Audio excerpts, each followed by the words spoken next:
Hello everyone, this is Remleiz from 40k Theories, and welcome to this newest episode of Adeptus Podcastus. Joining me as always is Tactica Imperialis. Hello everyone. And joining us as our special guest this week is someone who should be quite familiar to you if you follow wrestling YouTube at all. I know a bit of a weird one, but still, stay with us. Joining us from Cultaholic is none other than Sam Driver. Hello, how you doing? Not too bad, and yourself? Yeah, I'm all right. A bit daunting being on a Warhammer podcast, but hopefully we'll get through it. You'll be fine. So for those who are listening who may not be familiar with your work, would you like to give us a bit of a brief rundown on what you do? Yeah, so we are Cultaholic. We are a wrestling YouTube channel.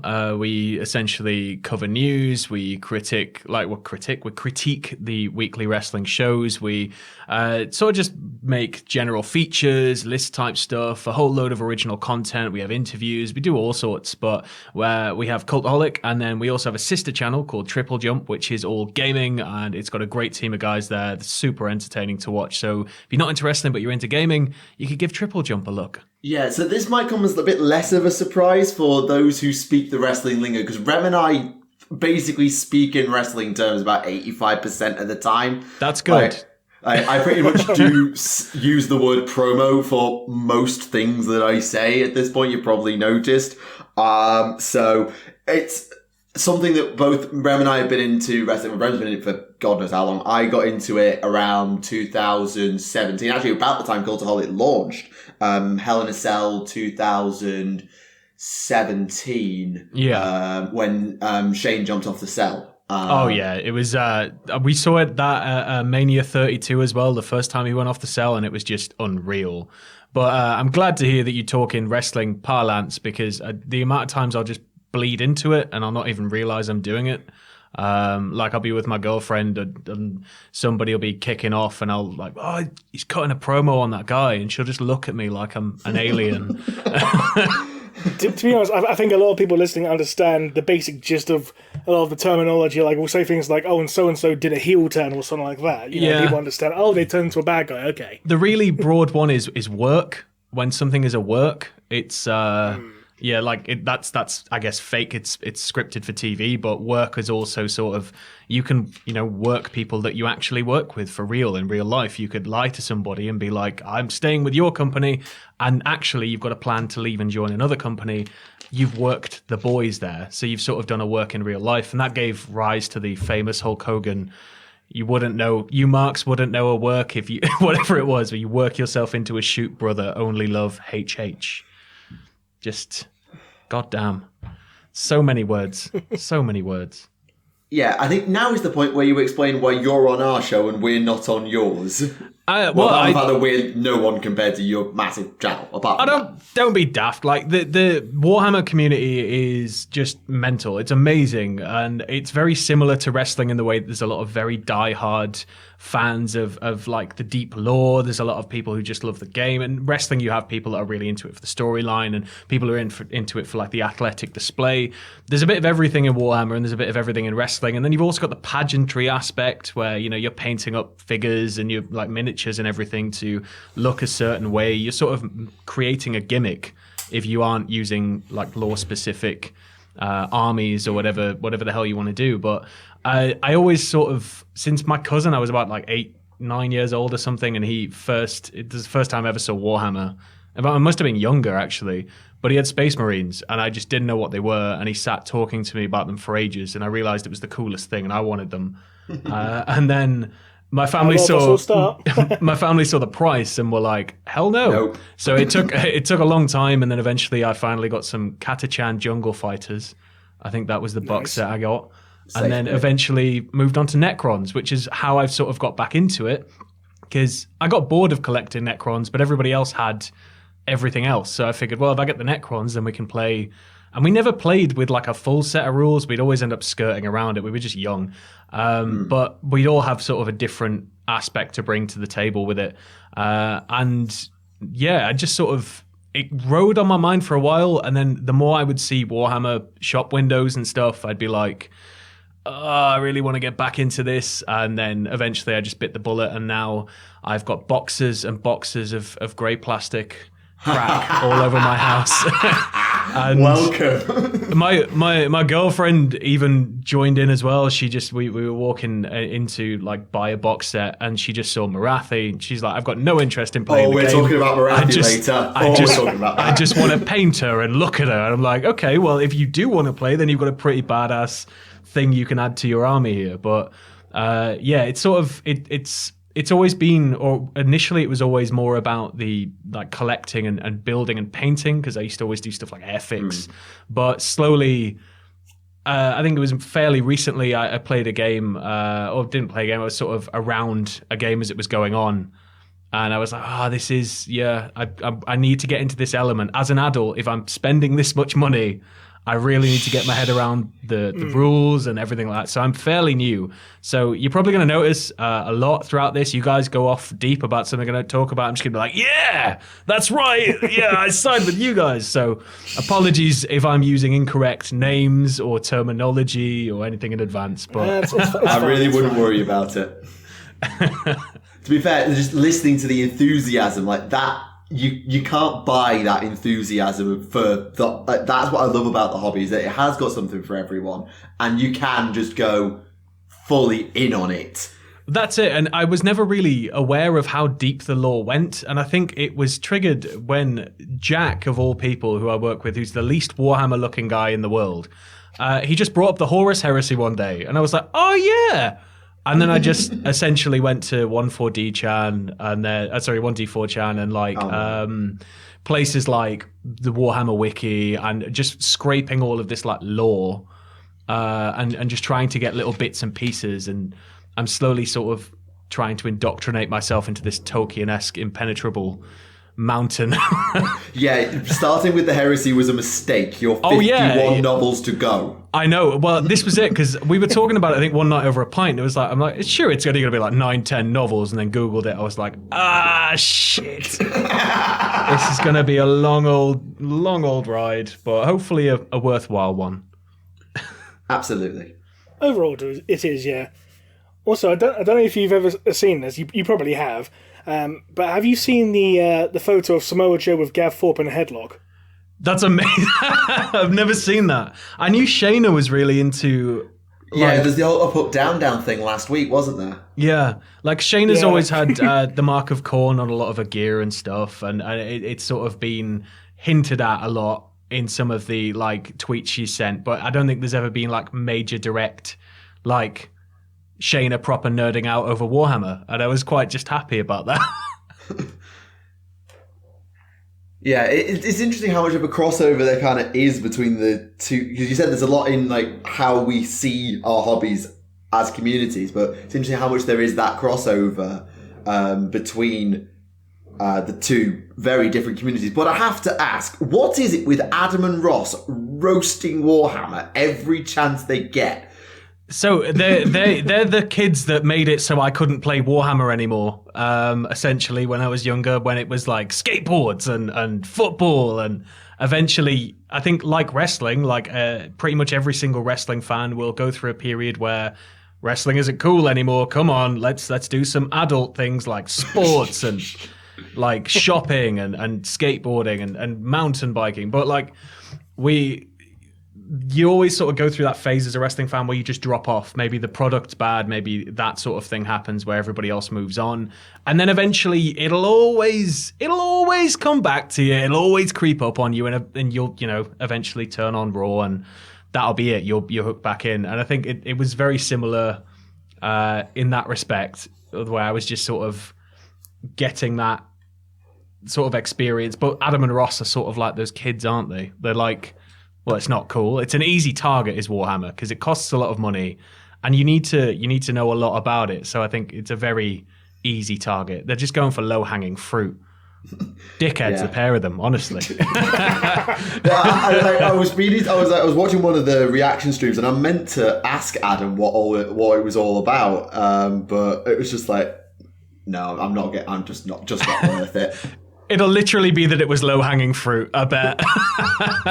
Yeah, but Sam, at least you can turn around and say now, like, if Adam ever gives you grief about Warhammer, you can turn around and say, yeah, but you coughed and dropped into shit. Yeah, well, exactly. Yeah, he really, really stunk out that office. Holy hell! It's starting to dissipate. We just hope that nobody's going to be popping into that office next door for a while, because that's going to get real awkward. But yeah, no, I think with that sort of stuff, I know like Adam, especially on things like graded, he'll be like, put away your super soakers or your Tamagotchis.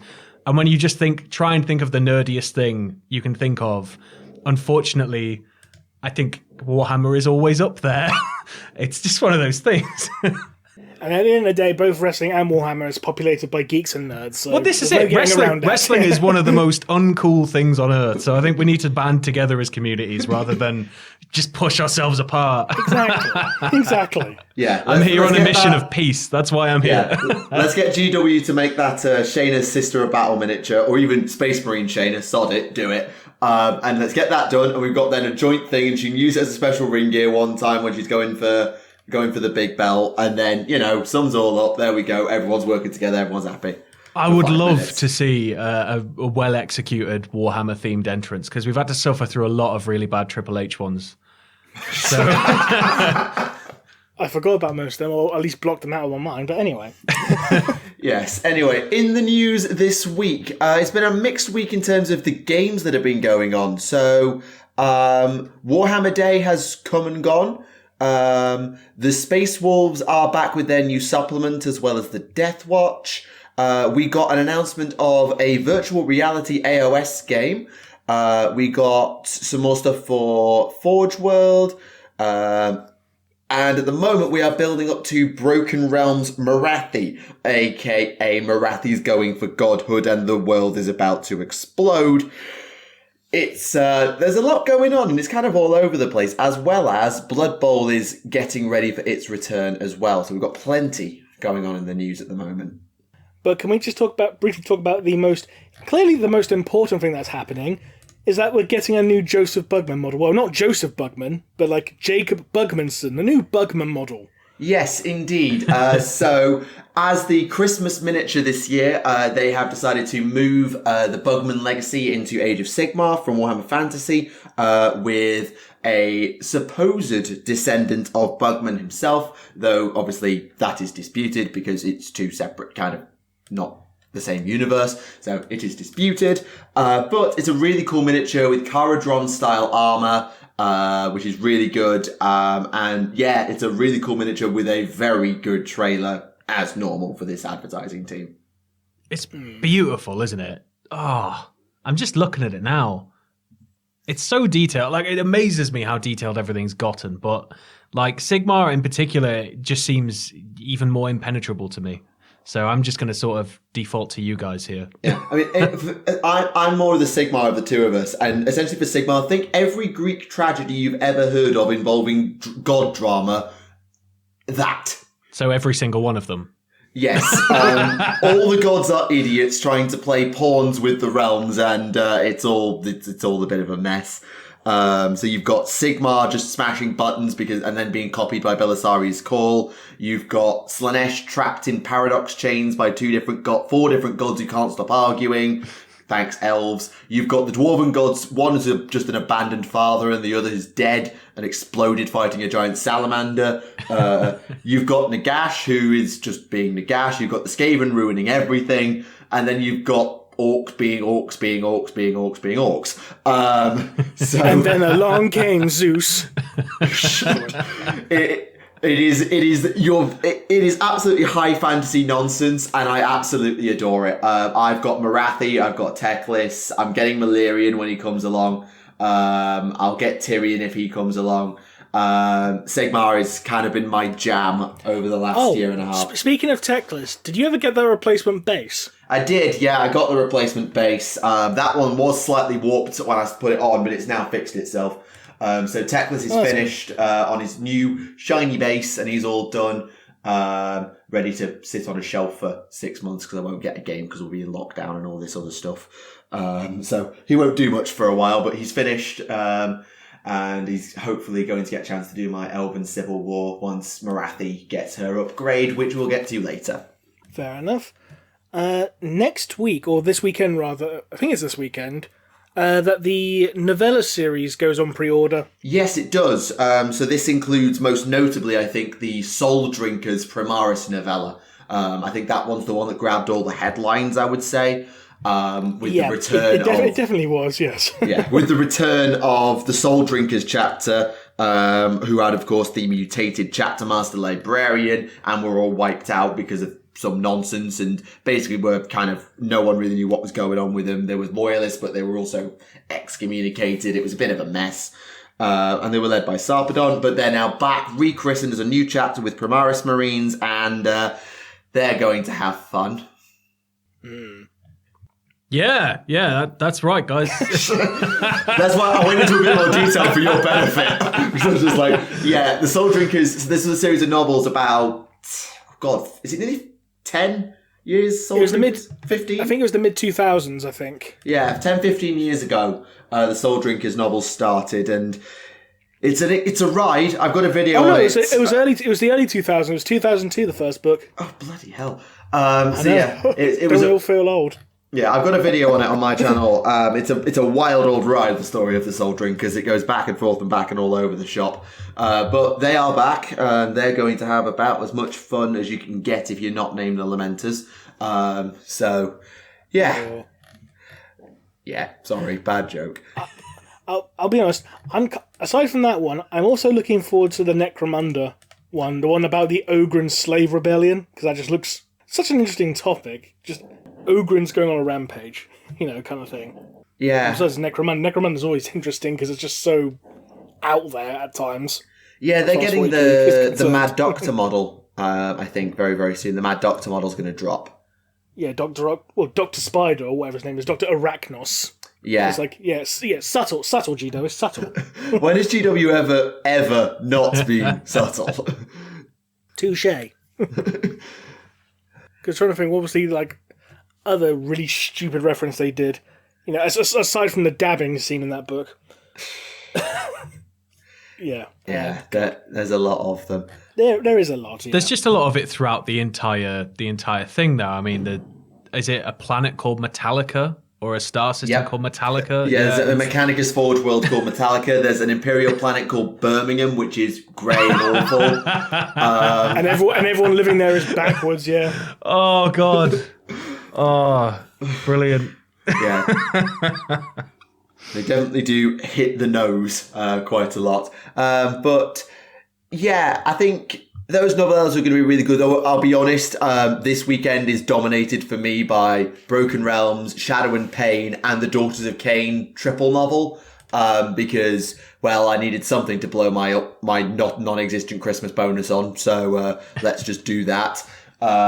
So that's my thing. I've also ordered Darkness in the Blood, but that's going to be stuck at my local store, which is not a GW, because of the local UK lockdown. So it may be a couple of episodes until I get to read Darkness in the Blood, unfortunately. That's fair.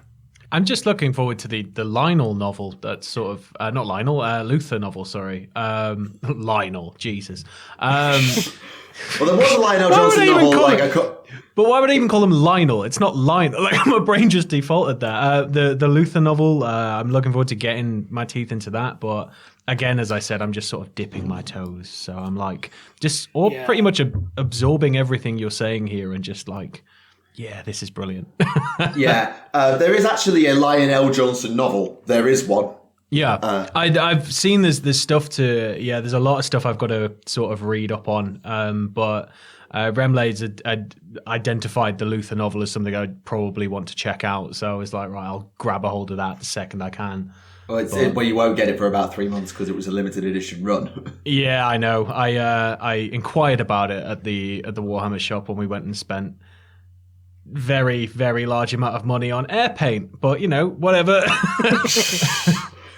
Yeah, I was hoping to have the book actually read this week, but it literally turned about 2 days ago, as opposed to a week ago. It's like, oh, so I'm not going to have a chance to read it. But this isn't a spoiler before anyone asks, but I had a quick gander through it, and it seems to be set up more in the style of a bit of an anthology. So you got separating the sections a tale of the line, a tale of old knights, etc., etc. So I like that. That's quite. it just sort of breaks it up into nice little periods, and it means you can sort of throw in a lot of absent space there to one day further expand that off in a different direction.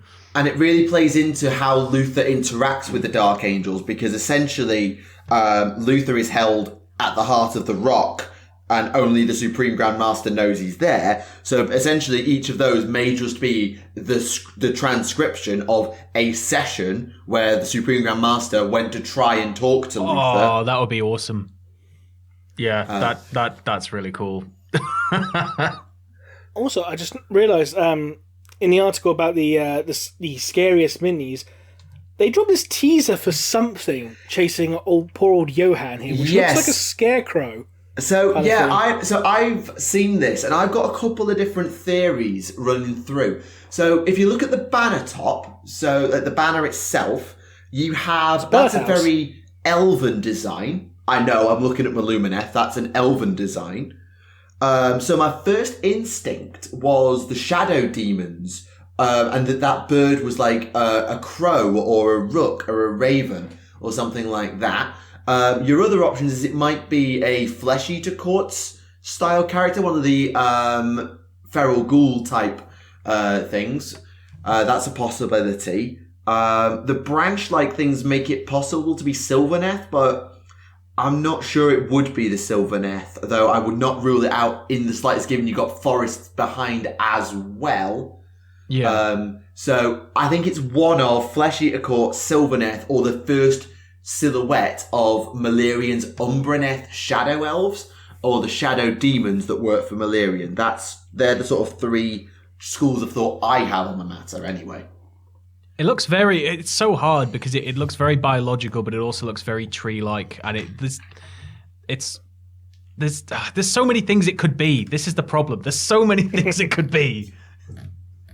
Yep, I mean, they have the rumor engine that puts out a random teaser, and basically there's pretty much a portion of a subreddit that is devoted to just ticking off when the rumor engine shows up. I think there is, on models. But yeah, there's been plenty of spooky models by their measurements anyway, with the Shadow Stalkers, the Undead Blood Bowl team, Fabius Bile, which, to be honest, his model isn't that creepy. When you realise what his model means, then you start going, oh god. Indulge me. That coat he's wearing? Yeah. Skin. Oh, nice! I love a bit of flayed ones, so bit of skin, bit of flayings, all right. Yeah, so he was... Never thought I'd say that. He was an apothecary for the Emperor's Children Legion in the Great Crusade in Horus Heresy. Okay. And was so twisted and so evil that the Slanesh corrupted Emperor's children booted him out. So he now spends his time basically fleeting from master to master and real powerful paymasters. He also helped craft the Homunculus Covens of the Dark Eldar's Tower of Flesh, which is exactly what it says on the tin and is also sentient. How bad would that smell? And also, he's got, and God knows how many clones of himself, because he keeps dying of a gene seed deficiency degenerative disease that's blighted the Emperor's children since day dot. And also, he's the one who creates most of the genetic abominations of the Chaos Space Marines, because he calls himself the Primogenitor Master Apothecary and all this nonsense. He is a monster. Let's not forget as well, he looked upon the face of the Chaos Gods and is still an atheist. Oh, this sounds pretty badass. Yeah. But I have to say, his face. Do you know what his model's face reminds me of? It reminds me of this meme of Guilliman when you're painting his face when he looks like a granny. Just leave him like that. Get some glasses on him. Get him down the bingo. He'll have a whale of a time sitting there at like 19'8" in huge ass power armor. Yeah, Rem was saying that Sam's still getting his head around the fact that we have an actual Primarch back, and trying to get his head around that.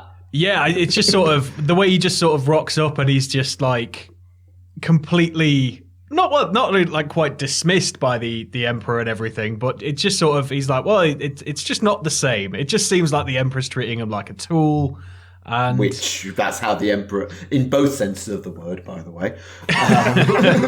But it's just sort of like, I love the fact that he rocked back up and there's cherubs and he's just like, what is this? And it's just sort of like, he seems to be disgusted by what he sees, and it means big change, and big change can only be good for the lore. So, you know. Yeah, absolutely.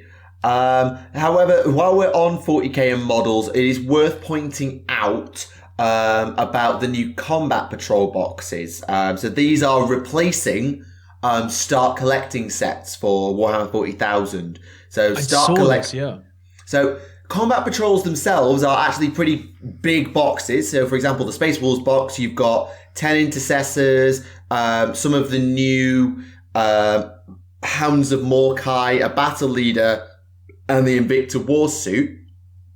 However, these things caused a bit of a stir because essentially if you take the Death Watch box, what they've done is they've taken the old, start collecting, added in an apothecary, they're taking the Space Wolves box, changed the Space Wolves sprue for a Death Watch sprue, added an apothecary, and called it a day whilst adding 25 to 30% to the price or something like that. They wouldn't ever do that. They've never done that in history. You come from a company that covers most of what Mr. McMahon does. You know all about price gouging.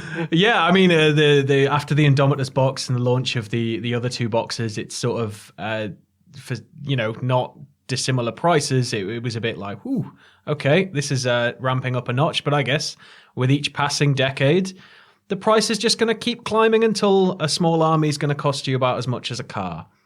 But by then, it'll be fine, hopefully. I mean, you can always buy yourself a Titan from Forge World. You can literally buy a car for that price. I'm not even being facetious here. No, I know. There's a guy I know called Sam who's really into a lot of the really high end models and stuff, and he's just straight up the amount of money that some of them cost. And I've heard that there's been problems with some of the castings before and things like that. And he's just sort of been like, oh my God, I've paid so much money for this thing. But they look beautiful 99% of the time. And they are totally worth the money considering the joy it brings you to build it and, put it all together. But there is going to come a point where enough is going to be enough when it comes to box sets, I think, with the prices. I think once you start reaching the 250 quid mark, that's when people are going to be like, right, okay. And that's, it's not going to be anytime soon, I'd imagine, but we've noticed, even since coming out of the first lockdown, the Lumineth Realm Lords, the High Elf replacements, they were very expensive. The Mega Gargants, they were really expensive.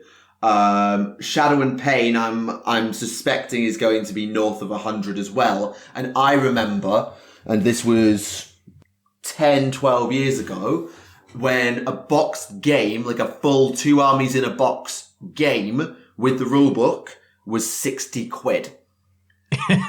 You're now lucky to get the same box for, roughly double that. Well, this is it. I wish the prices were the same as when I first started. I think everybody obviously does, but it's sort of, I'm happy I've come back to it as an adult where I can sort of budget for it and put it aside. But if I was a kid trying to get into this now, it would be even harder to convince my parents for some of the sets. I mean, First Strike is a great deal when I got that.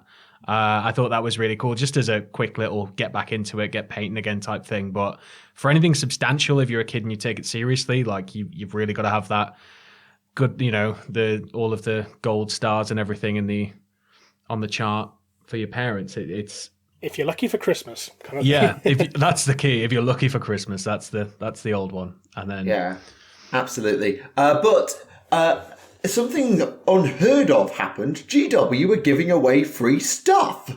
What?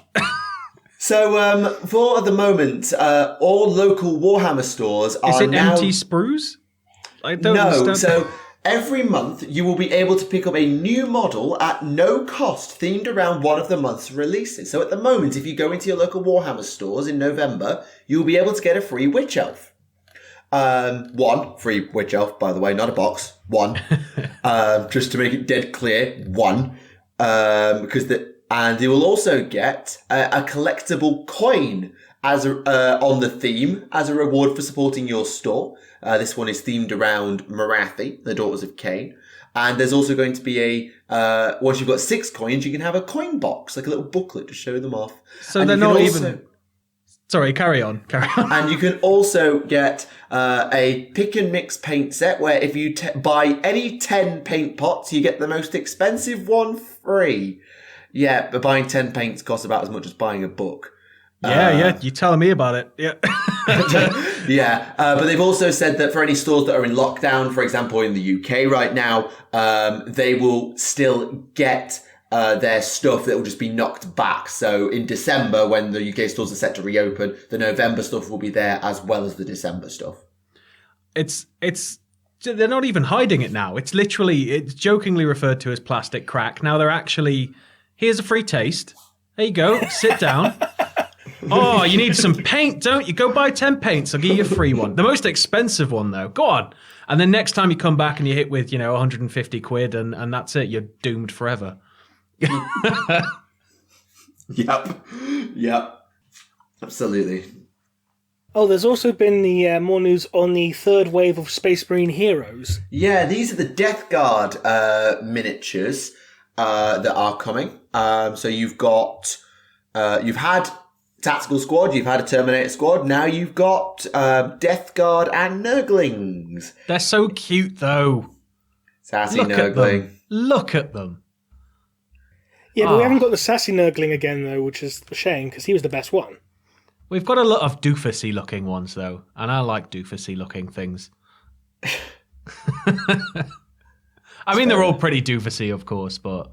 But I really do like some of these Plague Marine models, like the one with like the almost like big flamer gun and the pus thrower. That's really cool. And the one with the looks like Nurgling mace almost, and the single slit helm that looks straight out of Warcry. There's some really cool miniatures. Also, I think that's the first Chaos model I've ever seen throwing a grenade. That might be a first. So there are some really cool models in there, and obviously your Plague Champion is shrouded in mystery. But they are pretty cool looking models if you are into your Death Guard. I'm not. But if you are interested, they are available very, very soon, which is great. Forge World are also doing some anti-aircraft like gun batteries for Aeronautica Imperialis. There's some Tau ones and some Imperial ones, which is good to see. Just how beautiful a Tau aircraft, though. I mean, come on. I've actually got for Aeronautica. I have a box of. Are they Tiger Sharks or are they Barracudas? I can't remember which way around I got them. I think I got Barracudas. I can't find the box of them. Where's my box of them? You need to get the Manta for 40k though from Forge World. Mate, it's 2,000 points, something like 700 quid, and no, and no. Why not? I have my limits, Rem. I have my limits. Like, the thing's designed to carry, like, I think its transport capacity like 50 Fire Warriors, 2 Hammerhead gunships, 6 Crisis suits. It's ridiculous. Sorry, how much did you say it cost? It's like 700 quid, isn't it? If they gave you one of them... more. If they gave you one of them, just one little part of it, and then, you just go away and come back, and then next time you can buy the rest, because you'll be re-addicted again. It'll be fine. For those wondering on the actual cost, it's £1,100. What? What? I'm sat here complaining that boxes are going to be like 250 quid. What? What is Welcome this? to Forge World, Sam. I know that Forge World was pricey, but I didn't realise it was like this bad. What? 1,100 quid could buy you 2 run-around cars. It could pay rent for multiple months. Yeah, it's 2 months' rent. For me, it's 2 months' rent. It's like 13 kilos worth of resin. Yeah, well, it is resin. Yeah, you're right. 13 kilos, yeah. How are you gonna lug that round? What are you gonna do with it? You're gonna throw it at someone, go meow. That's it. You throw it at somebody, kill them, go to jail, and then you can't buy Warhammer ever again. And you're cured of spending 1,100 quid on a Manta. I mean, it could be worse. You could be going for the Warhound, sort of the Warlord time, which is like 1400. Is that with or without guns?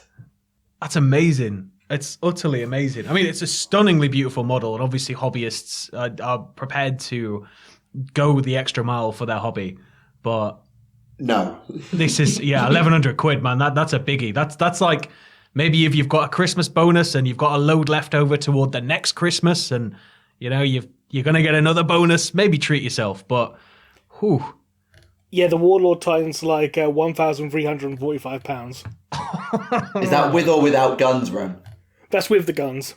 This is just opened my mind to something I think I shouldn't have ever been introduced to, because I've seen some of the Heresy stuff and I know it's pricey, but like this is going to be bad. If I get really into this and I end up with more money than sense somehow, I'm going to blame it on you guys. You guys are going to have to home me and make sure I'm warm and fed. Sam, just write it off as a business expense and charge it to Adam. What if I use it in a video? Could it be considered a prop? If I throw it at Adam, could it be considered? I don't know. We're gonna have to have a word with the accountant. Yeah, it could be one of those pay-per-view punishment videos. Adam has to buy you a bunch of Warhammer models. That would be great. You spent £1,000 on crap wrestling merch. You might as well spend it on something useful. Yeah, it's just whether we can legally do it. Yeah, that's blown my mind. I love that. I actually love that there is like really high end stuff. I might not agree with some of the crazy prices, but like I love that there is that level of stuff out there for people who are that dedicated. Moving away from the physical and into the virtual, they actually announced a new game this week. So we saw a few weeks ago there was a Battle Sister VR game coming along. Well, there's now an AOS one called Tempest Fall, where you get to play as a Stormcast wizard, and, you know, shoot lightning out your hands and explore the mortal realms in virtual reality on PC and Oculus. This is, again, bad, because I'm planning on treating myself to an Oculus if Christmas comes around and I can do it, but this is...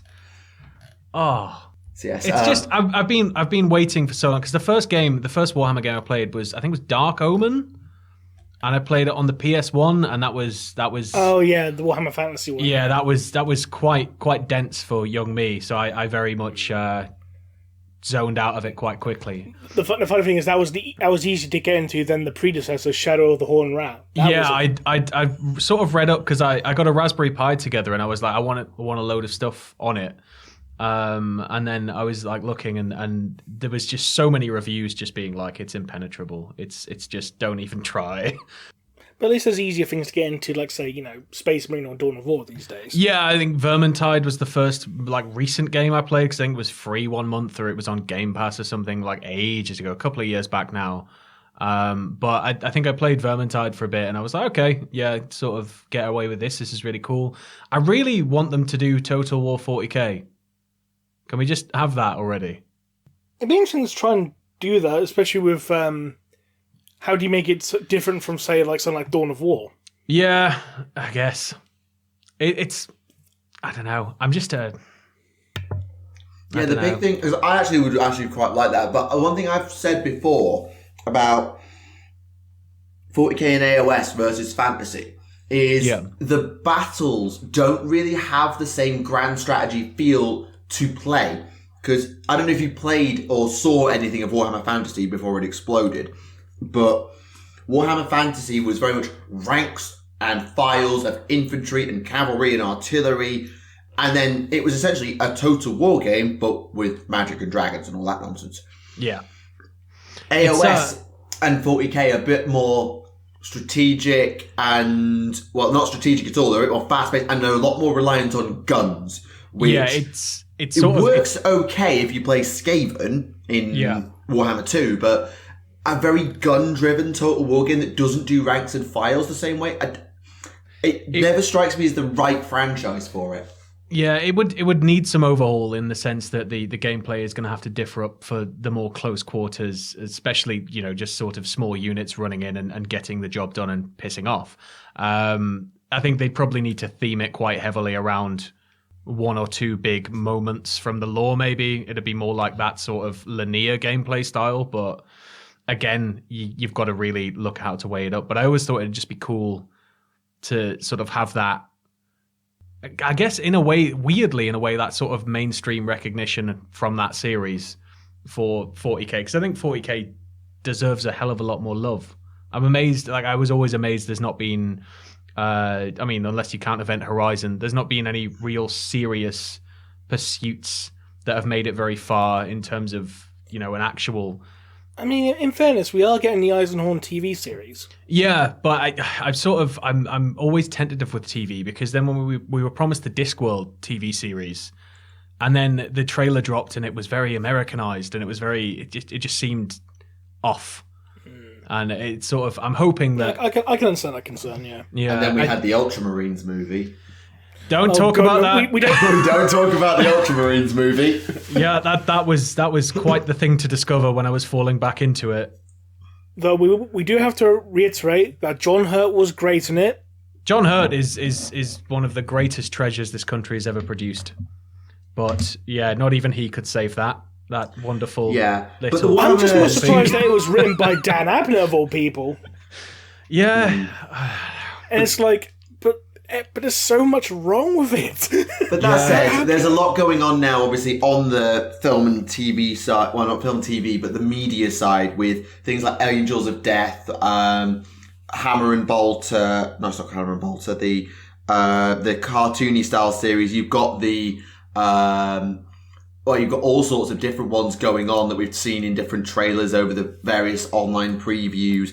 They're not obviously going all in on, going for a AAA budget film or going for, aside from Eisenhorn, this episodic thing or a big series like that. So it's not quite hitting the mainstream in the same way as I think you're trying to get across as, say, Fighting With My Family did. Yeah. To use that film about Paige. But they're sort of taking the first steps in that direction rather than going, right, we're going straight for AAA, and if this doesn't work, we're boned. They're doubling back and sort of building up a catalogue to say, yeah, we can make a multimedia empire out of this. Now hire us. It's always better to do that. I mean, if you look at like Marvel and DC are a key example here, because before Marvel was really taking off, you had the Nolan films coming through. And then Marvel sort of took off and did its own thing. And then DC just shit the bed. They went, superhero movies. And they just churned them out. And it was like, guys, if you just sort of stripped it back a bit and waited a little bit more. Like, I know that there's sort of a finite window on superhero, but DC gets so dark in places that I think they could have really, took their time with it and done what Warhammer seemed to be doing and just dipping the toe first and then moving into it slowly. But... Yeah, I think it's good that they're taking the smaller steps first, and then hopefully, as you said, that mainstream recognition will come, because we have to see some sort of insanely budgeted 40k film in our lifetime. We have to. It's got to happen. It's too great a setting for it not to for it not to happen. I mean, personally, I'd be happy if we got something like a Gaunt's Ghost TV series done in the style of Band of Brothers. Yeah. That'd be awesome. That would be fantastic. Yeah, like a serial type thing. And they could, if it proves popular, they can, as they did with the Pacific, they could pick an entirely different thing and they could just go with a very similar cinematic style through it and just sort of advance in maybe 8-10 episodes. And that's it. That's a complete story. Yeah, you've got Caiaphas Cain's memoirs as well you could go to. You've got The Last Chances if you quite like the Dirty Dungeon style approach. Yeah. Dungeon. Do you say Dunson? I did try to say Dunson. I don't know if it came out very well on my pronunciation because I'm tired, but that's what I was trying to say. Fair enough. Or if you want to go into sort of the space epic, well, I'll point you at the Tau. If you want the apocalypse scenario, I'll point you at literally everything that isn't the Tau, like Tyranids, Orcs, Necrons. Or if you want some just crazy sci-fi shenanigans, just go Blackstone Fortress. God, yeah. I think you could also theme an entire series around like a single character. Like if you were doing a short run thing, you could do all sorts of mental stuff where it's a different story each week, sort of a story of the week type thing with characters like Cypher, where they've just done so much mental shit that you can just sort of branch off and tell 8 independent stories, and that's it. That's that they've character also, sort of charted. You've probably also seen, obviously, Marvel and GW are now working together with the Marnie's Calgar comic. Now, I haven't got it yet. I'm hoping to get a look at it at some point. We were trying to pick it up or see if we could even find it or find any info out at our local Forbidden Planet, but we just couldn't seem to find anything. So hoping that we can get a hold of it soon. Because we saw the McFarlane Necron figure, and I was like, that's pretty cool. So I'm quite excited that McFarlane are branching out into the sort of mini statuette-y figure type situations, because the McFarlane collectibles I've got so far are always insanely detailed and very well and true to the original vision usually. So I'm hoping we're going to get some really cool stuff out of that too. Yeah, it really has been a bit of a paradigm shift from 2017-ish when GW's management changed. It really has been a real shift in not just how the games are presented, but in how the product is marketed. It almost went from... It was like the guy did a Triple H. He came in, took an entirely... reset... Warhammer fans would have been reset, but sort of reset the playing field, rebooted 40k, gave AOS a new lease of life, pushed Necromunda, pushed Aeronautica, pushed out video games that were actually good, expand out into new avenues. Whoever now it was that took over GW, I forget their name, has literally just NXT'd the place. Oh yeah, and it's visible, and it's like an experience that goes right down to the store level now, because I'll never forget being like an 8-9-year-old kid. And then sort of getting into it and then going back at 10, 11, 12, when you're starting to become more aware of the game and the armies and you're looking to maybe build a small team or whatever the hell you're doing. But sometimes the staff in like back in the day could be so snivelly and condescending and like sometimes, I don't know if this was everywhere, but it was just sort of like, it was one of the things. Thank you for reminding me. But it sort of almost turned you off a little bit, because it was this is just I'm getting judged for buying Necrons. Like, I want to buy Necrons. What's wrong with wanting Necrons? And when I went back into a Games Workshop, I went into a Warhammer shop actually. And the staff were so nice and they were so helpful and they were so kind to me, and I was like, this is entirely new. And because I'd sort of dipped my toe back in that night, I just. The urge came over me. I was like, I'm going to go buy some Warhammer.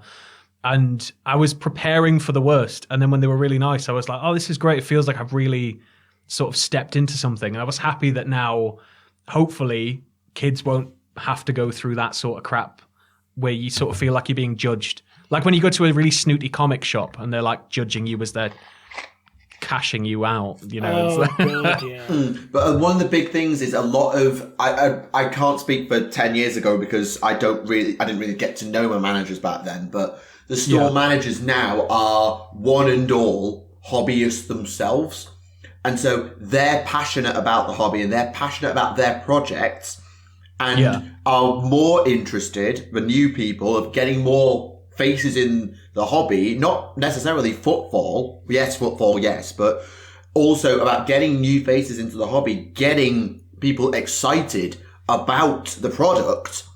And it's working, man. When I walked in and I saw somebody smile at me and he was like, you just browse, and I was actually looking to get back into it. I'd heard to get the first strike box, whatever it was called.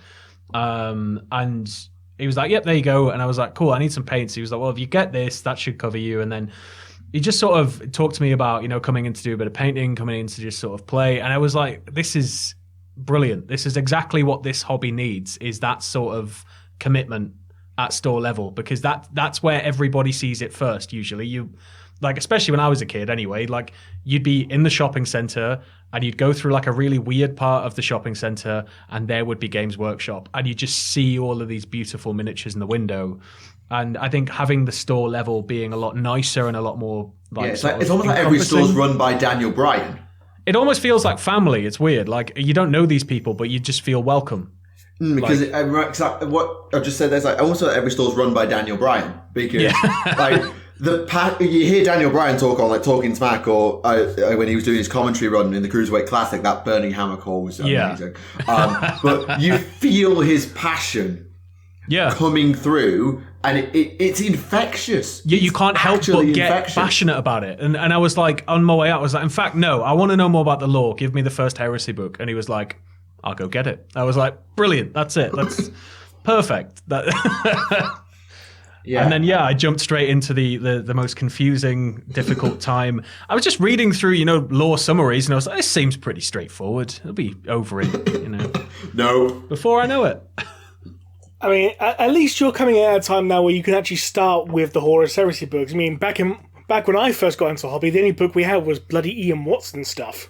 Yeah, we had loads of, we had lots of like just random stuff available to us through school libraries and local libraries, and I'd occasionally pick up the odd book here and there. But the first book I sat and read through and just read and read and read was the Necron Codex in like 2003. The third Codex. Yeah, and it was like, I was completely just in love with the idea that there was this big, weird, mysterious and everybody else thinks that, it's so hard and it's so crap and it's awful being alive in this time and it's all awful. And then this ancient, horrible terror is awakening the and is then beyond that comprehension. Yeah, and then it got retconned, and I'm sort of like, okay, well, fine, but I just remember looking through that codex had like small reports and little scraps and bits and pieces of what other, especially like the Imperium, knew about the Necrons and if they knew anything at all. And it was just really, I love a good sort of mystery. It's why I've chosen to,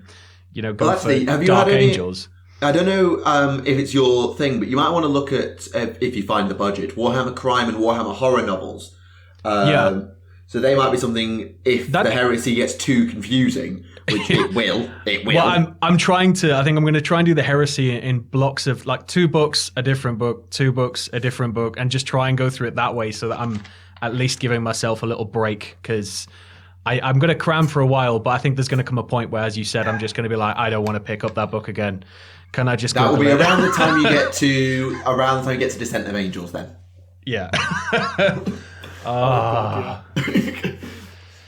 Right. Yeah. So that's. I'm looking forward to it, but I'm also quite. This is. Well, if you want any summaries, both Rem and I are very deep into videos on this stuff. Like Rem's got an entire Horus Heresy rewrite video that's 4 hours long. Yeah. I've got videos on all 18 legions if you can't be bothered to track all the different bits and bobs. Well, I've been sort of just quietly coming and going from both of your channels and just learning little bits here and there wherever I can, whenever I've got 5-10 minutes, and then I want to set aside some time to really go into the in-depth stuff. But it's part of the problem, I guess, was with jumping back in at this stage, not being in it for a while. There is so much I need to learn because I don't really need to learn it, but like the whole thing, I just really like the idea of the lore. So I want to know it and I want to learn it and I want to be able to, talk about it with other people and comprehend it and understand it. Mm-hmm. So also, have we got a Lionel Johnson model piggy bank going since you're big into Dark Angels? Have we started saving up for the Lion model yet? I'm waiting until I get my minis painted first. So I've been experimenting on just a couple and then stripping them down and experimenting, and then once I'm happy with how I've got it painted and I start amassing a small army, I think I'll probably get about halfway through painting before I cave and finally go and just max out that card, because he's pretty badass looking, isn't he? Yeah, he's not like the main event when it comes to Primarchs. You will never, ever get past my boy Magnus. Ever. Oh, yeah. But he is a good model, is Lion. Yeah, it's just sort of, it's a fascinating story as well. It's, as I said, with the whole idea of the fallen angels and the fact that, if they find out mid-battle, it's like we've located some, they'll just piss off. I love that. It's like we have to hide this deep dark secret, and the idea that like even some people are like, well, was Luther really the bad one here? And there's like so much confusion in its own history, and they're so secretive, and I like that element. So I think I'm gonna have to check out some of the horror and crime stuff, especially because I mean the grimdark setting is perfect for both of those in general, isn't it? So yeah, absolutely. It's amazing how it took so long to get horror and crime going. I think there must have been some sort of like tentative, worries about it, maybe of like, oh, do we really want to go there? Will people buy it? But I'm glad that it's paid off. This is the company that writes about Slaanesh in explicit detail. Do you really think they're scared of dipping into body horror and things like that? Really? I think it's more like the idea that they'd have to probably be a lot more liberal with, letting people sort of bend things here and there where it would fit, and the worry that maybe, if they get, 10,000 books printed up, are they going to shift? And it's always sort of a big worry. And obviously, it's going to be the same for most companies, but with Games Workshop, the overheads have got to be insane. I mean, they're charging us enough, but,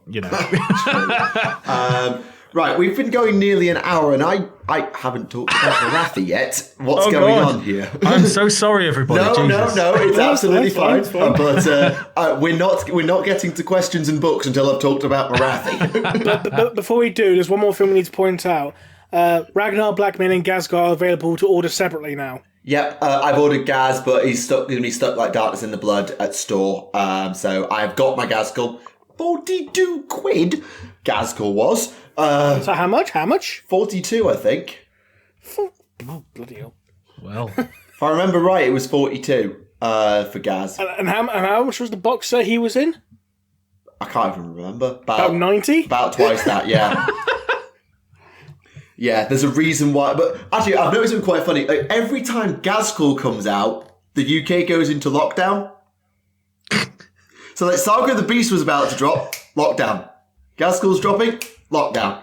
Both times. It's quite ironic when I thought about it. Sounds like a conspiracy. Oh, don't, not this week, Ram. Not this week. Not this week for conspiracy. So, yes, Broken Realms, Marathi. Oh, God. You can take both of them at the same time. Ooh, calm down. So, in the past, Marathi was always deployed on the battlefield as her hierarchical elven form, and then mid-battle, or when she got too damaged, she would transform into the big giant bat demon, the Shadow Queen. Now, they're through shenanigans that I will not spoil here because GW already did. Marathi has split her soul into two. So you have the Shadow Queen, which is a superpower beat stick, and you have Marathi Kane. So I think Marathi has done the fusion dance with her long dead god Kane. And no, not that Kane. Has done the fusion dance with Kane and is now part goddess herself. And But is she also a mayor? No, she's a hierarchical, a queen, and a demi-goddess. Sorry, that was a terrible joke in regards to... To be fair, I set the Kane joke up, so I'll take that one. But they've also set the Kane joke up. I should have really done the whole. That's gotta be Kane. But they've also updated a bunch of other stuff. So Marathi's War Scrolls had a rewrite. The Achelian Leviathan, the giant flying turtle, has had a rewrite. The Sharks have had a rewrite. There's a bunch of new battalions coming as well. And obviously this is the first book in the Broken Realms art. And I think they're going to, and I've said it multiple times, I think it's going to end with the Escape of Slaanesh, AOS Edition 3. It's a really exciting time for Sigmar. And since you mentioned that your girlfriend has Marathi as well, I think now is the time to be going in on the Daughters of Cain, because they are getting pushed to the moon at the moment. Yeah, I'm just sitting here going, well, it's a nice time to just have that sat on my coffee table. So always you said Necrons, and it's like Indomitus has just come out. You could not have timed that any better. Well, as I said, that's sort of how I was quite surprised when after about a couple of months of having that little set I was painting, that all of a sudden Necrons were back. I was like, way! It's like we've just gone back into the hobby together. Yeah, and now they've got the Silent King. Yeah, it's there's a lot of just beautiful stuff going on. I'm so happy with the redesign.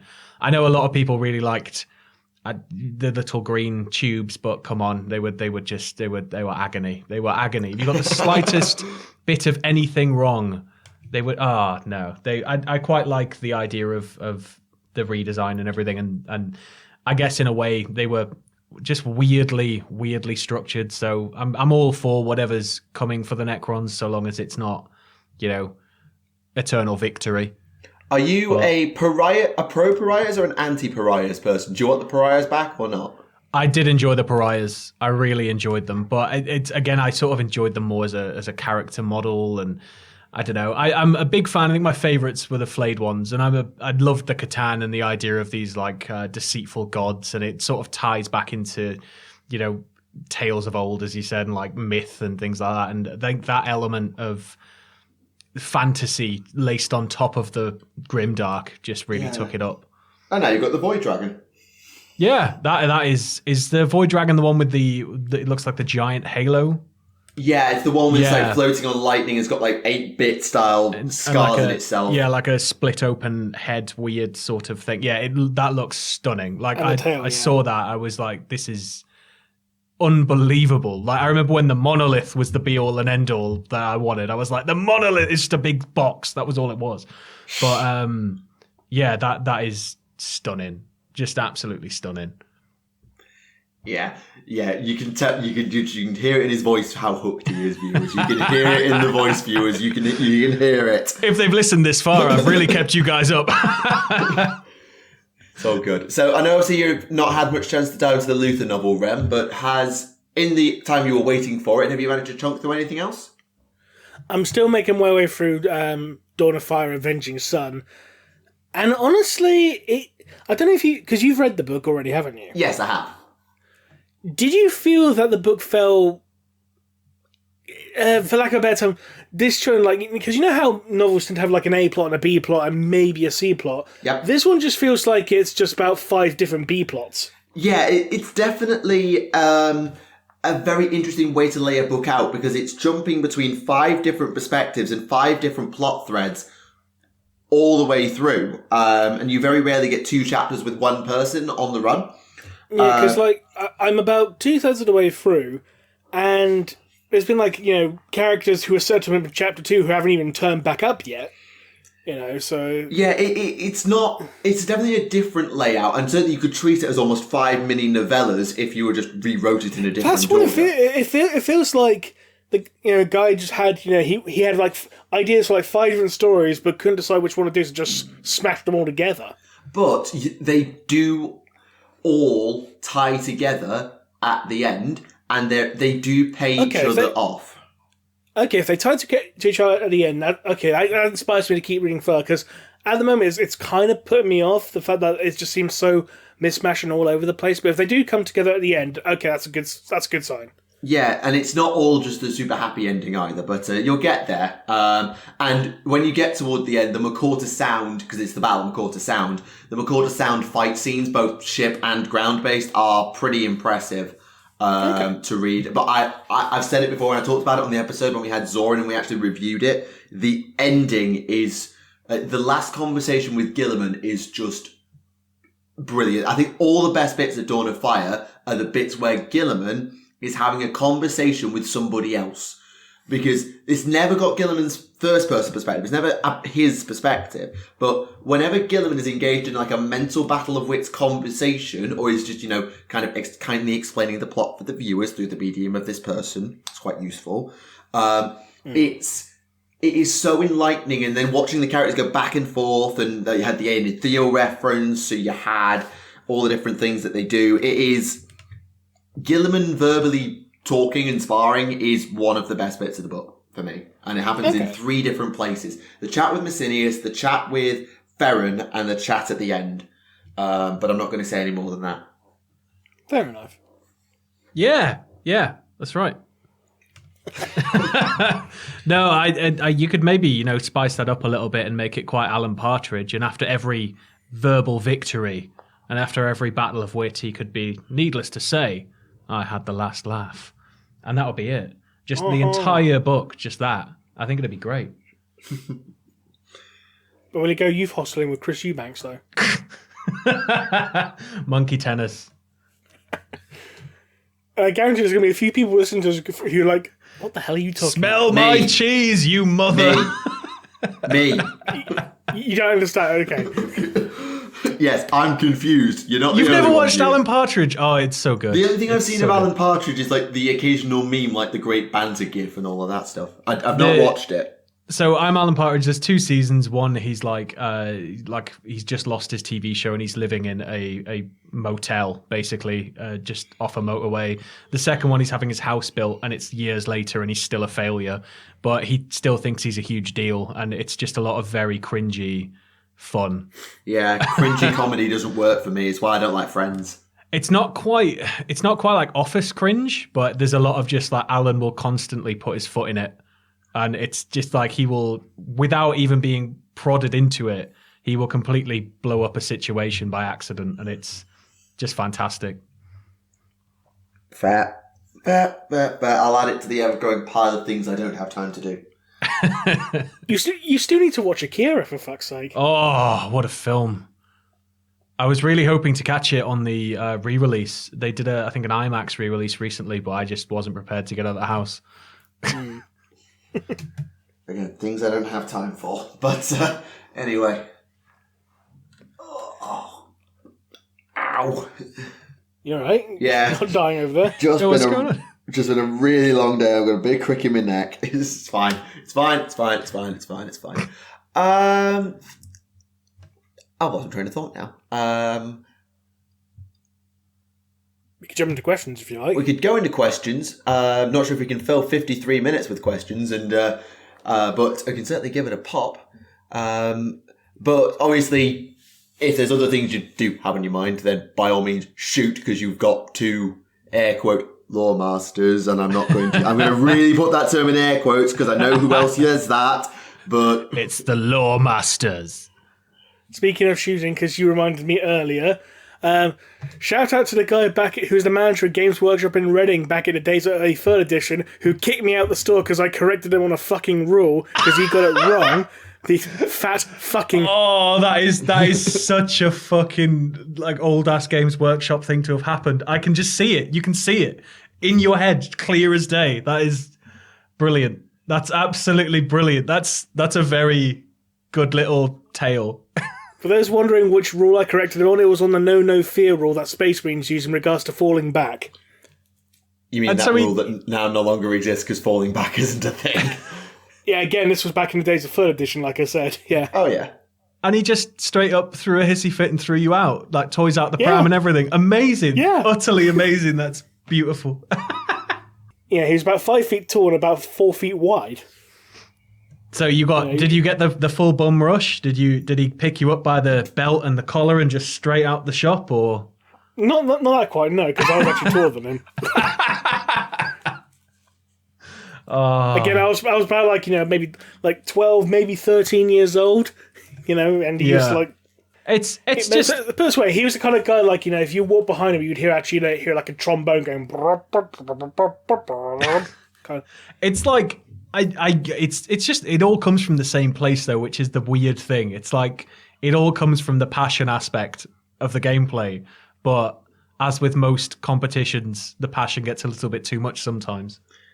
Yeah, you've got to be careful of where wanting to win turns into gatekeeping. You've really got to be careful about it.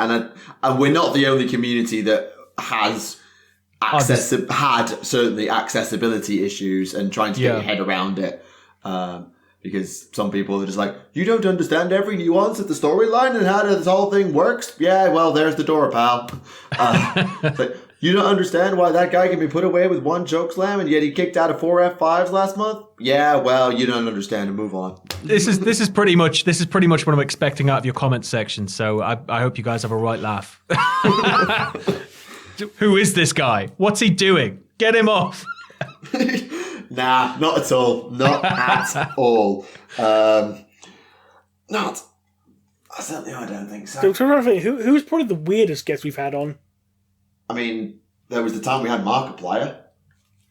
Yeah, that's a big get. That's really cool. He's not exactly a weird guest, though, is he? No, but it was certainly a weird flex to get the guy. I'm just going to say it's Dr. White because of how he drank blue food colouring twice. What? Is he that into Ultramarines? Like, what's... No, Rem told him to. Oh, wow. No. No, before You guys do punishments too. To clarify, I never told him. He volunteered and he actually did it himself of his own volition. What was it like, Rem? I can drink blue food colouring, and he went, "Fuck off! No, you can't." And he went, "Yeah, I can." And he went, "All right, then prove it." And gave him a $5, and off he went and came back. No, it was literally like, hey, if you can make this comment get like 10 retweets, I'll make a video drinking the food colouring. And out of his own volition. I mean, here's the video if you want to watch it. It's green food colouring, not blue. Of course, green. I want to watch this. This is brilliant. Yeah, I'm just gonna have a quick little skip through it. It was a weird and wonderful time back in the early days of Podcastus. You find yourself doing some proper weird stuff, don't you? We haven't gone into reactions and competitions in the same way. The nearest we do make predictions when there's big previews coming up, but normally we make them the night before, and they're always horrendously wrong. It's sort of it comes with time, but most of the time you will end up having to do something you really don't want to do, like eat a blended McDonald's or Night in the woods, jump in poo, or get buried alive. I still can't believe we buried one of our colleagues alive. That was a bad idea. But he didn't die. It's safe. He's all right. You also had to do the thing with the snakes, didn't you? Yeah, I had to do the snakes, and I don't like snakes. And they brought this snake handler lady, and she busts out what I thought was a pretty big snake, and she's like, "It's just a corn snake. It's not going to do anything to you." I was like, "Okay, well, at least she's here. So if anything was to happen." And then they took the corn snake away and just brought out this massive fuck off. I don't think it was a python, but it was just huge. It probably wasn't huge. Snake people are probably going, "You're a girl. What are you doing? Stop being so... God, stop being a wuss." Are you still technically Cultaholic Heavyweight Champion? Because I know you won it at Mania, but are you still... I have just won it back off Adam, and it's up for grabs again this weekend. And Owen, for the first time, one of our editors, Owen, he's competing alongside that's full Jack. gear, isn't it? Yeah, for full gear. It's going to be a hell of a show. 9 matches. If you're Moxley Kingston promo last night. Oh. It's honestly it's probably going to be one of the better shows throughout the entirety of lockdown. If not, it has the potential to be way. You have to there. wonder who's going to win feud of the year, like Mox and Kingston or Uso and Reigns, just off the quality of the promos. They've been nuts. Oh, yeah, for sure. But I think if there's anybody listening here who fell out of love with wrestling or is wanting to get into wrestling, but again, it's like Warhammer, quite impenetrable when you tune in and it's like two people talking about something you have no idea about. AEW is still fairly new, and this show's going to be pretty self-explanatory, so you can check it out. And, if you are wanting to get back into it, it's probably a good jumping on point, and it's different to WWE. If you fell out of love with WWE and you've not given it a chance yet, it's worth watching. Yeah, and they've got Chris Jericho, so you probably know at least somebody. Yeah, they've got Chris Jericho, they've got Cody. You'll see some old-ass names pop up. It's fine. Absolutely. Don't call them that anymore. Yeah, there's plenty going on in the world of wrestling, if that is your thing. And... I mean, you guys both have way... I'm the noob in the room on this one because, like I said, I've only been really following it for 2 or 3 years. Yeah, it's weird. So, you weren't watching during, the Attitude Era or anything? I don't even know how old you guys are. I was born in the mid-90s, so... Yeah. We weren't particularly into American TV while we were growing up, so... Really, the first bit of wrestling I think I ever saw was Raw v SmackDown 2006 video game over around a friend's house at one point. But I think the first time I was really exposed to it was through Total Biscuit. Total Biscuit, what a guy. Yeah, when he was streaming the WWE games, and he had the wrestlers' themes, and actually I put Sami Zayn's is he still his theme? His theme's still the same. Yeah, they change the themes every 5 minutes, so I can never keep track. But yeah, Sami Zayn's theme went on my Spotify, and then because Sami was involved in Shane's Jump Off the Cell, I watched what was going on with Shane's Jump Off the Cell, and then it was building to Survivor Series. And I've been watching... Yeah, and I'd seen a little bit of Name Redacted, and then you guys launched around the same time. And obviously, that was my jumping on point from there, and yeah. As an aside, did anyone else find it really weird that The Rock appeared on Impact? Yeah, it's pretty alien. It's very, very strange. But at least it was via video. I think if he'd appeared in person, I don't think they see Impact as a threat anymore. But I think if he'd appeared in person, it would have still been a bit like hoo, because Vince would not. You still get a whole bunch of people saying, what's Jane Dwanson doing in the Impact Zone? Oh yeah, that's never going to go away. They did that to themselves. Yeah. Just slightly altering people's names and making like a hooky version of their theme and just kicking them back out there. The funny thing is, like, when I briefly fell out of touch with wrestling back in, like, during the Ruthless Aggression era, like around like 2006, 2007. Yeah. It was actually TNA that actually got me back into wrestling. Yeah, it was one of the only things that I would watch when I was like a teenager that was too cool for wrestling. My brother was like 3 years younger than me, so he watched Impact because it was on free TV. Like, you didn't have to have Sky Sports to watch a full episode of it. Yeah. And so, like, he got really into that, and then I sort of... Yeah, it was.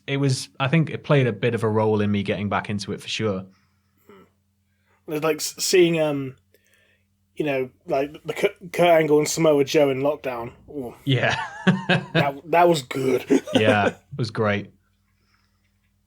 But also special shout out to the barbed wire massacre of Sabu and Abyss as well. Oh yeah. Just there's so much with TNA and Impact in general, but it's just nice to see them back to full strength. Really, they're sort of moving on in a new direction, and it's all good. But it must be strange. Yeah, but I'd just quickly say it must be strange having come into wrestling and not being there for some of its biggest moments. But this isn't a wrestling podcast, so I think I'll retreat off the wrestle talk for now. I mean, to be fair, I steered it in that direction, so no problem at all.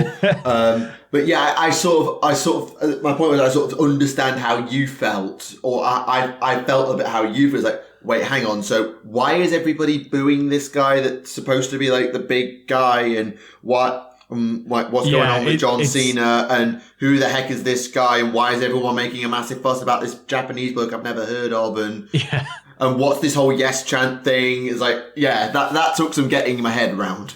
Yeah, that's sort of where I am now with Warhammer. If you were to sort of move that across, I'm sort of aware of it, have been a part of it before. Now I've come back to it, and it feels like an entirely different thing. Yep. Oh, that reminds me. Did you actually speak to Matthew in regards to his favourite Primarchs? I haven't had a chance yet. I may talk to him at some point next week around the podcast time if he has any problems, but I'll give him a message because we've got like an office message chat thing that we use to communicate when we're all apart. So I'll have to... Do the lads actually know you're doing this? Do the lads actually know you're on a Warhammer podcast, and have they rinsed you for it yet? Oh, for sure. Like I told Adam about it, and I think I've told Jack about it, and I told a few people about it, but didn't get rinsed once, which means that hopefully Adam doesn't hate Warhammer people. And it was all just a big work. There we go. Back to work at the start. I got it in. There we go. Anyway, shall we do some questions, ladies and gentlemen? Yeah, go on. I'll not be able to answer any of them, but let's go. You'd be surprised. And I'll be honest, I missed pretty much everything I was suggesting because my internet just cut out briefly. We were just talking about, like, do the Cultaholic lads know that Sam's here and all of that, and now we're going to do some questions. Oh, damn, I didn't hear the answer to that. Damn. Well, I'll just quickly recap. They do know I'm here, and they weren't mean, so it was all a work. Fair enough. Okay, so simple question to open up. Who is your favourite Black Library author? Me and Rem have to think very carefully about this because we've had several on the show and we don't want to annoy anybody. Favourite Black Library author? Peter Veyavari. Oh, that's a rogue shout, but I like it. That's a rogue shout, but everything I've read of his is really good. Yeah. Is it? Yeah, he hasn't written much in comparison to other authors, but everything he has written has been top tier. Yeah, so. I think I've got a lot of nostalgia because Hell's Reach was my first book toward Aaron Dembski Bowden. Because again, he doesn't write much relative to others, but everything he writes turns to gold. Everything. So I'd probably say ADB. Personally. As a second choice, William King. Oh, Bill King. He's not. The last thing he wrote was It was Macarius was the last thing he wrote, wasn't it? No, he's also writing new stories for Age of Sigmar now, though, isn't he? He's part of that anthology. Ah, yes, sorry. I forgot that he was doing that because everyone got massively hyped about Graham McNeil being back, so I forgot about Bill Keane being back. Oops. Well, I literally don't have much experience with this, and I feel really bad because I'm, as I said, sort of fresh with the library. Watson. So I've only read knowingly anyway. Like as I said, I'd sort of touched and picked up a couple of Warhammer books when I was younger, but I've only really knowingly went in there and read Horus Rising so far. So Dan Abnett is the only author.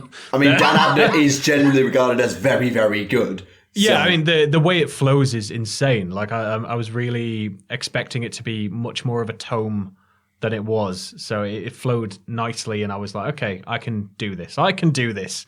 I can do this. There's one thing I've noticed in Abnett's writing that seems to stand out in pretty much everything he writes.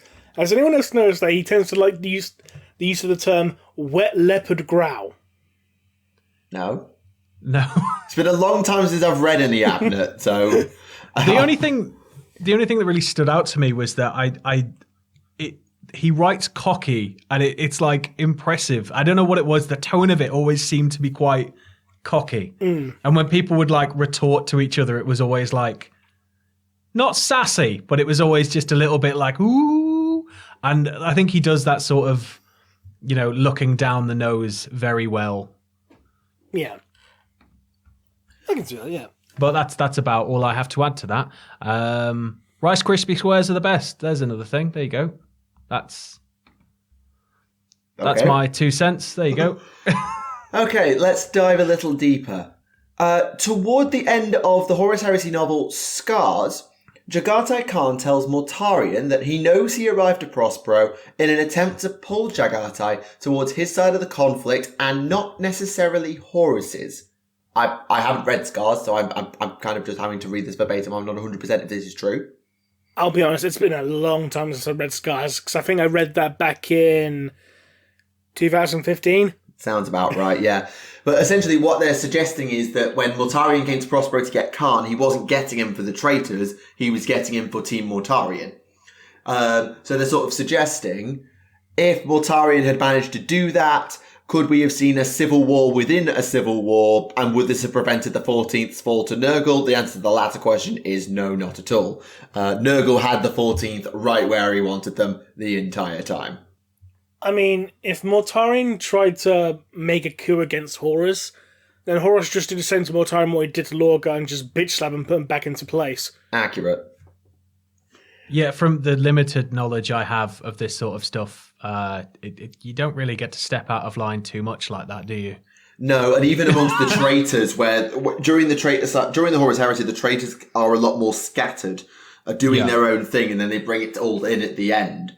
But Horus's command on the situation, there's a reason he was picked for War Master, whether many of us believe it could have been Sanguinius or not, and Horus himself believed that before he died. Hopefully that's not a spoiler. But Horus was War Master for a reason. He held it together, and he could also world break you in the face if you dared disagree. Yeah, he's like an angry 14-year-old that's been sent to his room and forgotten about. And you don't ever want to cross that.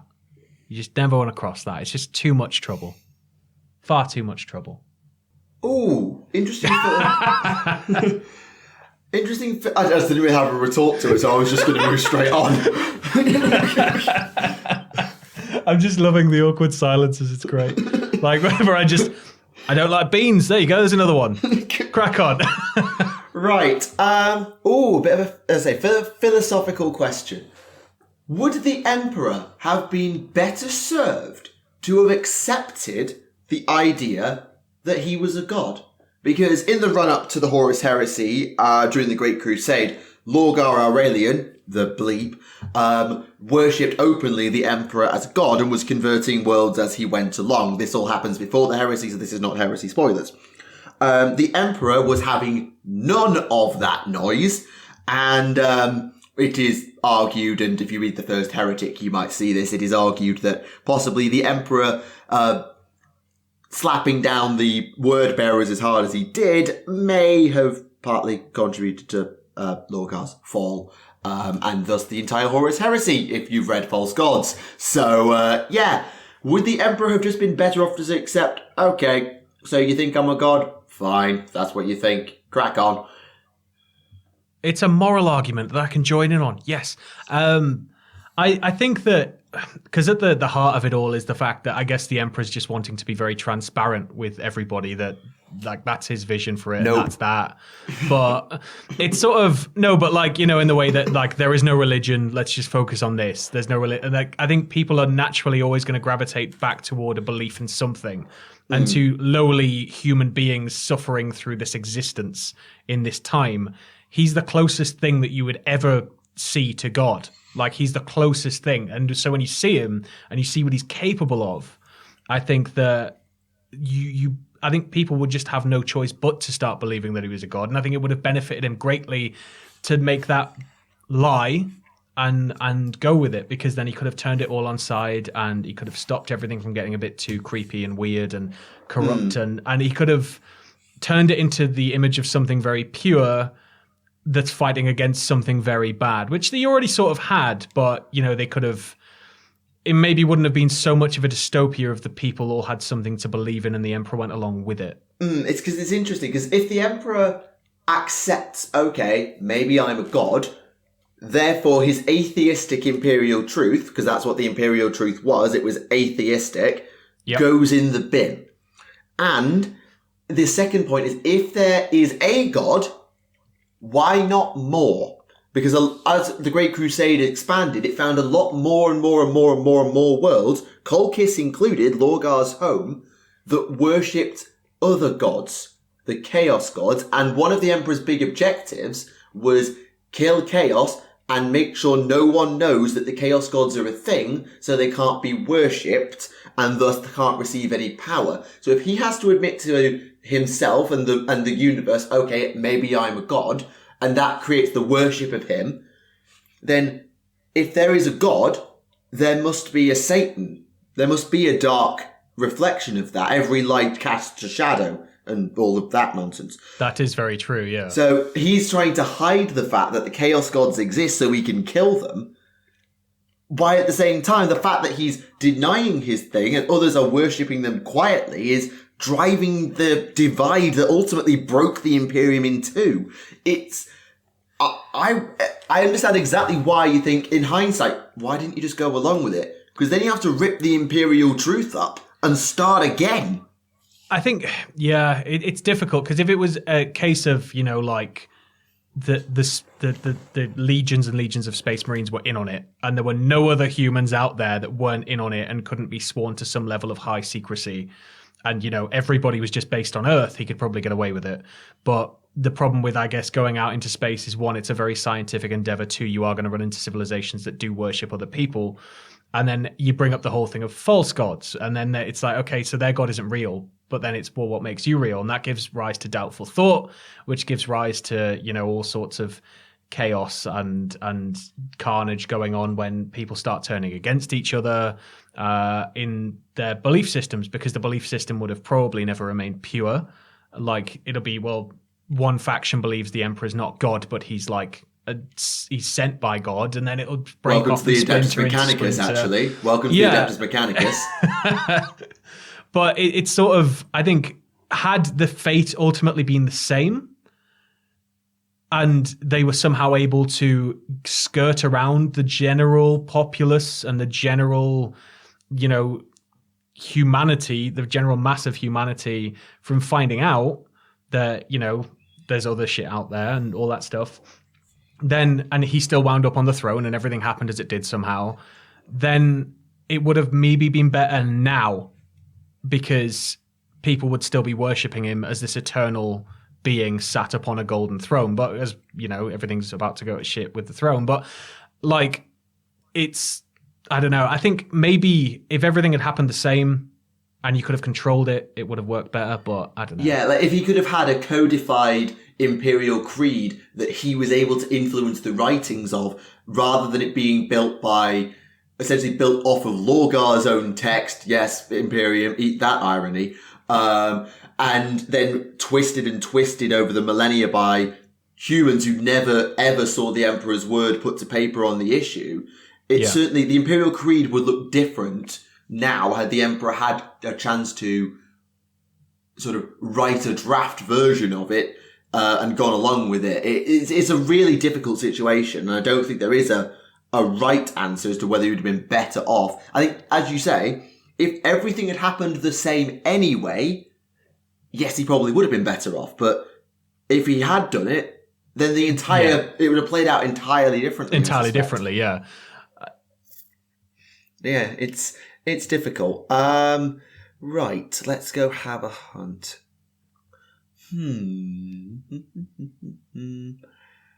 That's to do with that spoilers. Okay, random one. After the Siege of Terror, were there any loyalists that flipped to chaos as a result of the Emperor's entombment on the Golden Throne? I'm going with no on this, unless you count some of the Fallen, but... Not to my knowledge, no. Yeah, because I can't think of any... Obviously, we'll wait to the end of Siege of Terror and see if there are any more turns to come. There will be, I'm sure. There'll be at least one turn in there. I think, to be honest, I think most of the twists now are going to be in regards to who dies next. Yeah, that's very true as well, actually. You're right. Did the Primarchs ever find out about the Webway project? Like the Loyalists after the Heresy? I think Guilliman might have when he spoke to the Emperor, but... Yeah, because obviously Magnus knew about it because he broke it. Oh no, didn't Dawn know? Because obviously he was in charge of, fortifying the palace, and so I assume he would have been informed of the Webway tunnel beneath the fucking palace. Yeah, Dawn probably would have known. I wouldn't be surprised if Sanguinius knew. But, well, he's dead, so that's beside the point. Guilliman will know now, surely, considering, he worked with Ivrain to get himself back to Luna, and so then we're going to go direct to Terra via the Webway, so clearly there must be some Webway access on Terra. Oh, Vulcan knew. Because he came in through the Webway, didn't he? Oh, yeah, he did. He did, didn't he? Yeah. Right before Redacted, because spoilers. Yes. Cadbury's Dream is a hell of a chocolate bar. There you go. They don't even make them anymore anyway, do they? They've rebranded it now as I think it's just Cadbury's White Chocolate. That's boring. I mean, to be fair, I actually really like the Cadbury's White Chocolate. It's actually really nice. It's very nice, yeah. It is very nice. Speaking as a fat lad. I've got some white chocolate right here, but it's not Cadbury's. It's a Finnish thing that Marina sent me for my birthday. It's called Panda Valko Sukla. I probably apologize to Finnish people. I apologise to all the Finns out there. I'm just a big fan of. I'm a big fan of just finding weird things. I knew a guy who once had a Twitter account called Crisps365, and his whole thing was that he was going to eat a different bag of crisps every day. Now, of course, he ran out of crisps after a while, and so people had to start sending him stuff from around the world. But the crisp bags were getting bigger and bigger, so it was just getting to the point where he was just having these massive sharer bags of insanity. But on the point of chocolate, somebody sent us like a care package from Switzerland, and there were these things in there called Torinos. They're sort of cigar shaped. They're like heroin. They're like chocolate heroin. They're unbelievable. They were just gone immediately. Everybody was like, yeah. I'll be honest, for a minute, I thought you were going to start talking about how someone sent you some of the WWE chocolate bars. Oh, no, I've not eaten any of the officially licensed WWE food products, and I feel like a bit of a letdown for that. I'm amazed we don't have, John Cena potato waffles yet. I'm quite surprised. I mean, they've got John Cena everything else. Yeah. Okay, this is a bit of a longer one. So, in the short story The Ghost Halls by Laurie Goulding, a group of Grey Knights led by a brother captain are on a craft world for 37 days fighting demons and gathering up souls so that they can give them to the Eldari who later show up. They asked nothing in return when the Eldari treated them like guests, but asked the Eldari leader to remember the Grey Knight who died protecting the souls, whose name was Anvil Thorne.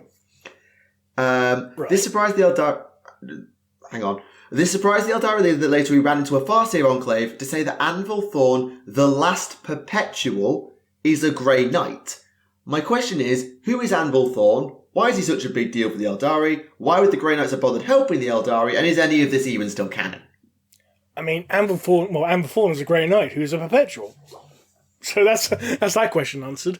The big deal would probably be the fact that he is, as they say, the last Perpetual. That's probably why he's a big deal, because, hey, it's the very... Wait, is he actually the last one? Apparently so. Because I know, obviously, technically the Emperor is, if we're being picky. Well, with the Emperor, it depends purely on whether or not Horus beat the living perpetuality out of him or not. Because remember, Horus was supposed to have killed Alanius Pius, who was also set up as a Perpetual. So if he could kill a Perpetual, permanently, due to being augmented by the Chaos Gods, what could he have done to the Emperor after beating the shit out of him? I mean, this assumes he actually does kill Ollie Pius in the end, because we still haven't got there yet. Haven't I? No, I did hear all of that. Okay. I heard all about Ollie Pius, but this assumes he actually killed Ollie Pius tall, because that may not end up being who he kills before the Emperor kills him. Hence why I said supposedly. Yeah. We haven't seen a case of having the perpetuality beaten out of you yet. We've seen all sorts of perpetual shenanigans. Again, that will be spoilers. I mean, no, actually no. We have seen instances of people losing their perpetuality, like with John Grammaticus. Yeah, because Vulcan had the perpetuality stabbed out of him, didn't he? Well, because Vulcan was a perpetual. John Grammaticus stabbed Vulcan, and that drained Grammaticus of his perpetuality somehow, but cured Vulcan of his madness. And then when Vulcan died, he was resurrected by the Emperor, but the Emperor then said, oh yeah, you've now experienced true death, basically implying, hey, you're no longer a Perpetual kind of thing. But obviously Vulcan had to have died somehow, and therefore had his perpetuality taken from him. Yeah. So, okay, maybe we've not seen it beaten out of you, but we have seen it stabbed out of you, I guess. Yeah. And not to mention the stuff I mentioned last time in regards to that other book. Yeah, we're not getting, as I said, spoilers with regards to that. That's why I'm not mentioning anything in deep specifically. Yeah. It's Perpetual shenanigans all over. Book, something CM Punk ice cream sandwiches. I sort of started reading up about the Perpetuals, and it's really interesting. The thing that took over was the idea of the Emperor's children. As in the Emperor's actual biological children, or the Emperor's Children Legion? His biological children, sensei. and that's sort sensei. of that. Yeah, the sensei. That's it. The idea of that's really fascinating, but I'm trying to just sort of stick with getting my head around the Perpetuals and the nature of them, and oh, don't even try. We haven't even got that far yet. It was very dense. I was just like, okay, right. I think no. All right, yeah, no. Close the tab. That was it. Right answer. In fairness, there's a whole bunch of convoluted, confusing stuff in this hobby. Like the Emperor's Sword, for example. It's like, hey, oh god, not this again. Yes, this again. Yes, Guilliman was given the Emperor's Sword when he was resurrected, but then went to Terra to get the Emperor's Sword directly from the Emperor, even though apparently he had the Emperor's Sword while he was in stasis, before he was resurrected. And we'll ignore Schrodinger's Primarch. Oh, yes. Rogel Dawn, the Primarch, who is dead, alive, missing. Only his hand was recovered and his entire body was found all at the same time in the span of about 2 or 3 pages. I mean, I was thinking you guys were just going to be talking about long-term lore consistencies, but that's just really funny. Oh yeah, long-term consistencies. There's always going to be long-term because it's been going for so long. Yeah, but when it's one book, it's all in the span of one book, all of the nonsense happens. You notice. You really notice. It's a bit hard not to. It's kind of that one time they said, oh yes, the Kakarodons are an Ultramarine successor chapter whose Primarch is unknown. Have you seen the thing from Forge World this week? No. In the Forge World Index, the one that's coming out, they actually gave what chapter tactics you should use for each of the Forge World chapters. Oh yeah, Didn't they turn around and say Blood Ravens use Ultramarine tactics on Minotaurs use Imperial Fist, and everyone's like, no, mate. No. I'm just going to try and find them in my Discord, see if I can find... because it's just to use Raven Guard for the Kakarodons, didn't it? I think it was, yeah. I'm trying to find it. Oh, whose server did I see it in? Didn't it also say to use Blood Angels for the Red Scorpions or something stupid like that? It's like, why would you use Blood Angels for the Red Scorpions, I think... I'm just going to go Google this. Forge World Index Chapter Tactics. It's probably sitting in my server somewhere. Forge World Space Marines Chapter Tactics. No, that's 6th edition. Ignore that. No, they're all old. Oh, for goodness sake. Forge World Chapter Tactics. 9th edition. Come on.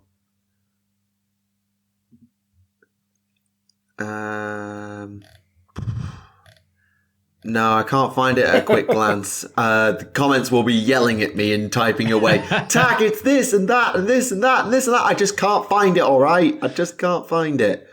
It's doing my head in. I've got a quick question for you guys. So it's something that I'm super interested in.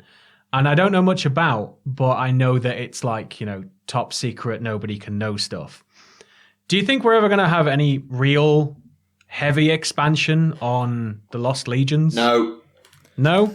The closest we ever got is mainly in regards to one of the Lost Primarchs, and that was in the Fulgrim novel. Fulgrim novel from the Primarchs series, not the Horus Heresy series. Yeah, there's 2 novels named Fulgrim.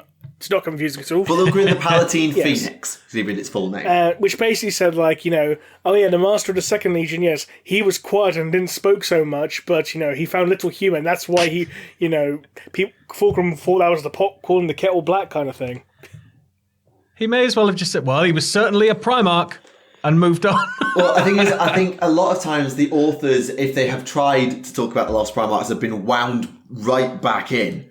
Because a lot of projects are obviously author discretion and then are checked. I found the actual passage. Fulgrim bowed his head, suddenly weary. 7 voices raised in doubt. 7 brothers arrayed against the 8th. Even the normally contemplative Master of the Second had broken his silence to accuse Fulgrim of hubris. He snorted. There is an old Terran saying about pots and kettles. He'd refrained from showing it at the time. His quiet brother had no sense of humour that he was aware of. Perhaps that was why he spoke so little. It's like, To be honest, apparently, as far as I recall, because this was Josh Reynolds who wrote this one, and apparently he was actually encouraged to put that bit in because, hey, this would actually be at a time when, the Second Brother was running around, so you might as well make a reference to it. So not just be vague. Yeah. Put some little breadcrumbs down, sort of thing. Yeah, and then you have the Age of Sigmar authors who are trying to make references to characters from fantasy who definitely aren't back. And you have Lord Celestant Cetrus of the Imperishables, and it's like, definitely not Cetra, guys. That Ikrit Claw, who's certainly not Ikit Claw. Both in the same book. Yeah, you have Ikrit, who is definitely not Ikit Claw. He's definitely not Ikit Claw, guys. And then you have Sigmar shapeshifting into a dwarf and being drop-kicked halfway across a room by a Stormcast. They may as well just full-blown admit that they're doing a comic book world type thing, and it's just an entire different universe. And I get that they've done that, but it's a big parallel I've been so bloody stupid. I completely forgot about the story chamber at the end of Memory. When Dawn basically finds what the hell is this? And it finds these big 2 tombs, one Mark II, one Mark 11. It's like, Malcador, what the hell is this shit? It's like, oh yeah, they were your brothers. It's like, no, I don't remember my brothers. I remember them at all. What are their names? I don't remember. Fuck. That's also the one where Malcador force chokes Horus. No, it's not. No. Is it not? That was the Last Council story, I believe it was. Okay, because isn't it Horus is trying to say their names and Malcador force? Yeah, that was a weird one because it had oh yes, we're going to tear down the statues of the Lost Primarchs. And here's Horus, Chagatai, and Alfarius coming to complain about it, even though the Lost Primarchs were erased from history before Alfarius was rediscovered by the Imperium. Alfarius. Yes. So the general gist of this is that they're either, I guess, they've done something so contemptibly horrible they've been scrubbed from history, or really they've been sent somewhere to do something highly secret and everybody's been told that they've been scrubbed from history. One of the theories involves an event called the Rangdan Xenocides. It's a huge war in the Great Crusade that decimates the Dark Angels. And it takes them from being the largest legion to something like the third or fourth biggest. Right. It absolutely obliterates the Dark Angels, and it's theorized that maybe 2 and or 11 was involved in that conflict, and that's why they got so battered. Because there was one of the other theories that Regimental Standard article that basically said, like, oh yeah, you Imperial Army soldiers fighting in the Rangdan Xenocides, you're going to be reinforced with Space Marines from the 2nd and 11th Legions, who are also known as... That's all you get to see on the page. Yeah, and there's the other theory, of course, that they were hunted down and taken out by the Space Wolves for some unknown reason. Kind of like what they did to Magnus. It's got to be something just heinous, though, if it's that route. It's got to be something so contemptibly evil. Yeah, because think of everything Kurz does. Think of everything Perturabo does. Think of everything Lorgar does. Everything that Fulgrim will go on to do. All of the crimes that Magnus will have committed. All the genocides and purges of Vulcan and Mortarion. And what must it have taken if they were sentenced for a crime against humanity? What must they have done? It's why I'm just sort of like, I'm sorry if that was like a noob-ass question, but it's a question that we get a lot, but yeah, that's what I was like, oh god, they've probably been asked this loads, but it's sort of like... It is always a question that always prompts new discussion, because there's often just a new little sprinkle, a new different angle to look at the question, so... Yeah. But thank you for answering that for me. That was that's helped me a lot with sort of my direction on it. No worries. Yeah, totally fair. Because I think the original theory of 2 and 11 was they were there to let you make your own legions. That was the only reason they were made. That's the real world reason, yeah. Yeah, that's the IRL reason. So, in 40k... Hang on. In 40k, hang on. No, I'm trying to read this question again just to make sure I can actually read the sentence. Are the souls of everyone but the Eldari, and possibly those fed to the Astronomicon, doomed to be chased and torn apart by demons the moment their mortal body dies? And so you die, your soul goes into the warp, and is it just eviscerated? Or is it that their religion saves them in some way? Sort of like Chegarak is said to do with the Harlequins. That like maybe the human soul is absorbed by the Emperor in the warp. Gork and Mork sort of guard the orc souls or just absorb them into themselves. Well, with Gork and Mork, from what I recall, stories regarding Gork and Mork is basically when an orc dies, their soul goes into the warp, and Gork and or Mork basically belches the soul into a new body. As in literally describing this belching it into a new body. So orcs basically believe in the fundamental principle of reincarnation. Funnily enough. I mean, it explains the endless hordes. Yeah. Very, very, very Buddhist mindset in regards to orcs. Yeah, Buddhist orcs. There you go. That's something I just want to see now. Just an orc in a nice set of robes, being all respectful. I mean, the common thing that we do know is that the domains of the Chaos Gods are very, very populated. I didn't catch any of that. I think you might have cut out for that sentence. Yeah, but I probably did. I just said, like, instead of these Buddhist orcs shouting "Wa," instead of shouting "Wa," they're going "Om" instead.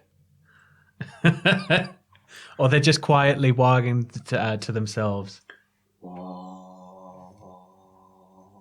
Just like that one. They're just like meditating on the state of the universe. But coming back to the original question, Nirvana. We know that, for example, Khorne and Slaaneish's domains are very densely populated.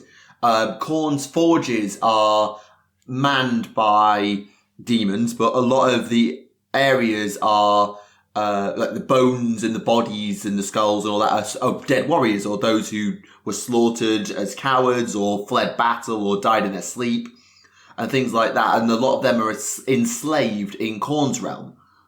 So they're not all ripped apart. That just reminded me. Speaking of Khorne's realm, this was something from within, what was it, Slaves to Darkness. Basically, describing, when Horus is undertaking his labours for the Chaos Gods, and basically he's fighting in Khorne's domain, and he's fighting against, cavemen and termagants and Necrons all at the same time. It's like just beating the crap out of him with his fucking mage, just going whap. And I was just more confused, why are the termagants and Necrons in Khorne's domain? I was going to say, Necrons I could just about excuse, but Termagants? The Tyranids aren't going to show up for another 10,000 years. It's the warp. Yeah, fair point. Yeah, again, it's the warp. Yeah, that's all I have to say. Actually, you could also turn around and say in regards to the Nids, because remember, that was that story Devourer was oh no, there's two worlds being invaded by High Fleet Kraken. I know, we'll just shove them all into this time machine and teleport them back 65 million years into the past during the midst of the war in heaven. That's not going to go badly for anything, is it? I'm just enjoying learning about things. Sorry for being quiet. No, it's totally fine. It's totally fine. To be honest, the whole Necron time machine thing blew a lot of people's minds when I mentioned it first. Chronomancy, I'm not going to spoil anything from the Infinite and the Divine, which is a really good Necron story if you find yourself wanting some more Necrons in your life. But that book has got Orakan the Diviner, who, as you may already know, is a Chronomancer and therefore time travel shenanigans. It also has Trays in the Infinite, the guy who could just teleport between different bodies whenever he wants. Getting eaten by a dinosaur. And playing Phoenix Wright. As in, he's not actually playing a DS or anything. He's being Phoenix Wright. That would be an interesting visual. It's what are you doing? I'm playing Phoenix Wright. Press the objection button. Artist. Just sat on a DS. He probably has one. He's probably got one on Solemn Day somewhere. He's got just a little archive tucked away in the human section of just old games consoles. He just boots one up whenever he feels like just laying back and playing some FIFA or something. No, what he does, he's got a Famicom and he's playing Takeshi's Challenge. I tried to play that fairly recently, and it's so bad. I didn't believe it could be that bad, but it's scream into the microphone, beat up your wife, go and fight some Yakuza. It's sing karaoke. It's fairly, yeah. I mean, Takeshi Kitano. I think didn't Takeshi Kitano had a whole part. He designed it, yeah. He intentionally made it as difficult and as convoluted as possible. Yeah, he's an incredible director. He's an unbelievable actor, but he needs to just back off. And I'm glad that he never really dipped his toe back in that sphere again. That we know of. Yeah. Oh, wasn't he also a politician as well? Quite possibly. A lot of people it's so hard to keep track of, especially in the Southeast Asia and Japan and stuff. People I follow, it's they've done this and then they've done. It's like when you find out stories about Antonio Inoki. Oh God, yeah. The guy that founded. So anybody who doesn't know, Antonio Inoki founded New Japan Pro Wrestling, which today is arguably one of the top 2 wrestling promotions in the world, or top 3. And when you just Google him, it's he's a wrestler. And then it's he once bought an island from Fidel Castro because he thought there was buried pirate treasure on it. Oh, yeah. He also... And he called it... rescued a bunch of hostages from, Iraq by putting on a wrestling show or something as well, didn't he? Yeah, he went to Iraq without permission of the government. And Inoki's a terrifying guy. He's huge. And it's considered an honor to be slapped by Inoki. If you see Inoki, sometimes in wrestling rings, he'll just be slapping lines of people because it's he's instilling his fighting spirit in you. But he's just nuts, man, nuts. But he went on his own to Iraq without permission and successfully negotiated with, I think, directly with Saddam Hussein and got the hostages freed. And then he likes to go to North Korea on missions of mercy and peace. It's just surreal. And then he does crazy stuff like buy an island, slaps anybody he sees. He once fought Muhammad Ali, and I think it was supposed to be slightly worked. And instead, he just got on his back and was like, all right, let's see who the better fighter is. Yeah. And he was sort of a prototype MMA guy. He's just nuts. He'd fit really well in the Grimdark universe. And he had, like, you know, the mother of all chins. Yeah, he's got a very... You could cut, like, through glass with his chin. He probably has at some point. But yeah, if we get Shayna, I want Inoki. We're going to slowly invade the Warhammer universe. Oh god, don't start another invasion angle. You saw how bad the last one went. No, this one would be so much worse. It's so much worse. There's so much going on. Could you imagine that refresher course for the WWE audience? Oh god. Right, we're merging these two worlds. Now sit down. We need to explain everything. Yeah, so make sure you tune in for the 7-hour special of Raw. Where we're going to cover modern day up to 10,000 AD. And it's, every week it'd just be 8-9 hours long. Yeah, well, I still found it absolutely amazing when I just saw Austin Creed just atting Warhammer community and saying, "Oi, G-dubs, get on this." So that's a bit brazen there, mate. Yeah, I'd love for it to happen, but, you know, it might be a special one-off just for her type thing, but I'd still love to see it anyway. Oh, yeah. Somebody's surely already out there with a load of green stuff getting busy. That sounded so wrong. But you know what I mean. Yeah, somebody's probably already out there making a custom anyway. Yeah, more than likely. Yeah. Dear, oh dear, oh dear. I mean, if nothing else, she's definitely the real-life Valkyrie the Bloody. Especially after when, you know, that moment ages ago when she bit a chunk out of Becky Lynch's neck. Oh, yeah, God. Ooh. Shayna's great because she came from the MMA world, if you don't know who she is, and she's just scary. She's no nonsense. She'll come in the ring, she'll choke you out. Yeah, she's like Ronda Rousey, but more murder bastard. Yeah, she's a proper murder bastard. Absolutely. What time are we? Oh, blimey, we've hit 2 hours and we haven't even tried. I love it when the shows go like this. This is the best.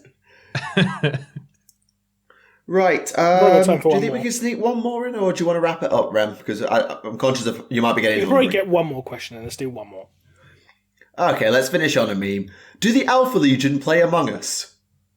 By the Alpha Legion, do you mean the Alpha Legion or the Alpha Booster Alpha Legion?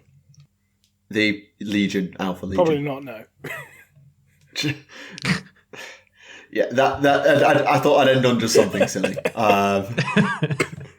Excuse me. Also, someone said that 109 is a meme number in the comments. I don't get how 109 is a meme. I don't get it. I'm confused. I'm really confused. But yes, if you have any comments that you would like to leave for us in the comments, please do leave them with the word question, and we will endeavour to answer them during the next episode if we get time, because God knows we know how to ramble.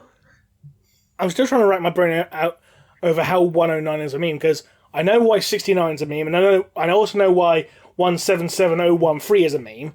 And I know why 42 is a good joke. Or 420 or whatever. Or whatever, yeah. Well, 42 is Hitchhiker's Guide to the Galaxy. Oh, I didn't even know that. I was going by the Blazer thing, but anyway. The answer to life, everything in the universe? 42? I'll be honest, it's been a long time since I saw that movie. I've never even seen it, and I know it. You've got to listen to the radio drama version. The classic radio drama version is unbelievable. You used to be able to get it on CD. It'll be out there somewhere, but the radio drama is everything. Fair enough. And on that bombshell, we will be rounding up this episode of Adeptus Podcastus. So, thank you very much for everyone joining in to listen to this episode.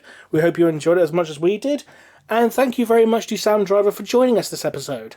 Thank you for having me. It's been really nice. I was quite worried that I was just going to sort of be, bumbling by. Hey, I might have already done that. But, at least we made it to the end. Maybe one day when I learn a lot more about Warhammer in general and get my head around a lot more stuff, I can come back on and dazzle everybody with my glimmering knowledge. But until then, I guess I'll leave you with the fact that I like Cadbury's asteroids. Yeah, they should come back. I was going to say, if nothing else, you're welcome to come back on the episode 150 spectacular shit show extravaganza. Because every 50 is just an utter carnage fest. Oh, it's mayhem. It's absolute mayhem. You'll have to keep me posted and we'll try and work something out down the line. Absolutely. And if you can convince Jack or Adam not to hate, or Ross not to hate Warhammer long enough to tolerate a conversation, then by all means. I will have a stern word with them, and I will try and find out if Matthew is a secret Warhammer nerd as well, because I've got a feeling he might be a secret Warhammer nerd. Well, there you go. Excellent. So, until next time, everyone, this has been Remleiz from 40k Theories. This has been Tactica Imperialis. This has been Sam from Cultaholic. And we'll see you again next time. Bye-bye.